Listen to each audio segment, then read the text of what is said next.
Edison विश्व में एक बहुत बड़े आविष्कारक थे, जिन्होंने अपनी युक्तियों को कठोर परिश्रम से साकार रूप दिया। उन्होंने हजारों से भी ज्यादा आविष्कार किए। बिजली का बल्ब उनका एक क्रांतिकारी आविष्कार था, जो रातों रात प्रसिद्धि के शिखर पर पहुंचा दिया। इसलिए उन्हें मेनलो पार्क का जादूगर कहा गया। सारी दुनिया ने उनकी प्रतिभा का लोहा माना और उन्हें जीनियस कहकर बुलाया।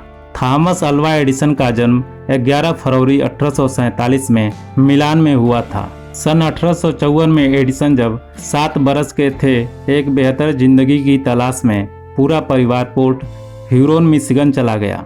एडिसन का सारा बचपन फिर यहीं गुजरा।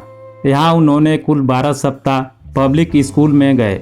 एडिसन की स्मरण शक्ति बहुत ही कमजोर थी। वह अपने शिक्षक की बातें बहुत मुश्किल से समझ पाते थे। लिहाजा माँ ने शीघ्र ही स्कूल से निकाल लिया और घर पर ही पढ़ाने का फैसला किया। एडिसन की माँ पढ़ाई के साथ साथ रचनात्मक कार्य करने के लिए प्रेरित किया। एडिसन पढ़ाई के साथ घर के तहखाने में छोटे मोटे प्रयोग करने लगे। 1859 में 12 वर्ष की आयु में एडिसन ने डेट्रॉइट जाने वाली ग्रांड ट्रंक रेल मार्ग पर अखबार और कैंडी बेचने की नौकरी कर ली।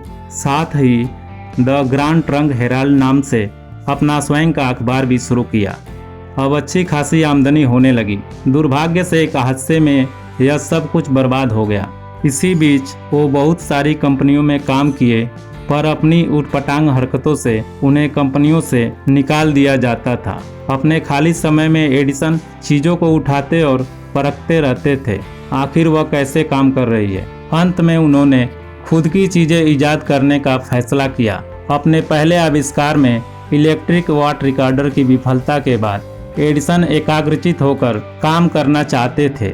इसके लिए उन्हें किसी शांत जगह की तलाश थी। 1876 में एडिसन ने न्यूयॉर्क से मेनलो पार्क, न्यू जर्सी चले आए। यहाँ उन्होंने अपने सबसे प्रसिद्ध प्रयोगशाला का निर्माण किया। मेनलो पार्क में वह अकेले नहीं थे, बल्कि अपनी मदद के लिए उन्होंने कामगार रखे थे। यह कामगार अमेरिका में अपना भाग्य बनाने दुनिया भर से आए थे और अपने मुख्य कामगार और स्वयं एडिसन के साथ रात रात भर काम करते थे। एडिसन को तब मेनलो पार्क का जादूगर कहा जाता था, क्योंकि अपने 3 महत्वपूर्ण आविष्कारों में से 2 को उन्होंने यहीं बनाया था।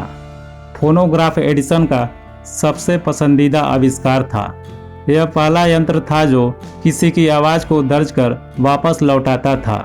1877 में एडिसन ने सिलेंडर के चारों ओर लिपटी टीन की पन्नी पर पहली बार शब्द दर्ज किए और वापस भी पाए।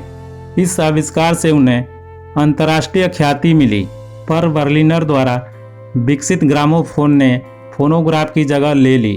1878 की शुरुआत में एडिसन और कामगारों ने उनकी सबसे बड़ी उपलब्धियों में से एक पर काम किया। उस समय विद्युत प्रकाश प्रणाली का मतलब था एक प्रकाश लैंप या ज़्यादा से ज़्यादा एक बिजली का बल्ब। एडिसन ने जनरेटर, स्विच, प्लग और फ्यूज सहित बिजली संयंत्रों की पूरी प्रणाली ही बना डाली, जो बिजली बनाती और तार इसे लोगों के घरों तक दौड़ाती। 1882 में उन्होंने न्यूयॉर्क के ग्राहकों के लिए ग्रिड पर डीसी करंट का परीक्षण किया। एडिसन को अपने ही कर्मचारियों की व्यग्रता से तगड़ा झटका लगा, जो परीक्षण में कहीं अधिक सस्ता था। 1890 तक एडिसन बिजली वितरण की लड़ाई हार चुके थे। कुछ समय बाद एडिसन ने पश्चिम ऑरेंज में एक विशाल प्रयोगशाला का निर्माण किया, जो मेनलो पार्क की प्रयोगशाला से 10 गुना बड़ी थी।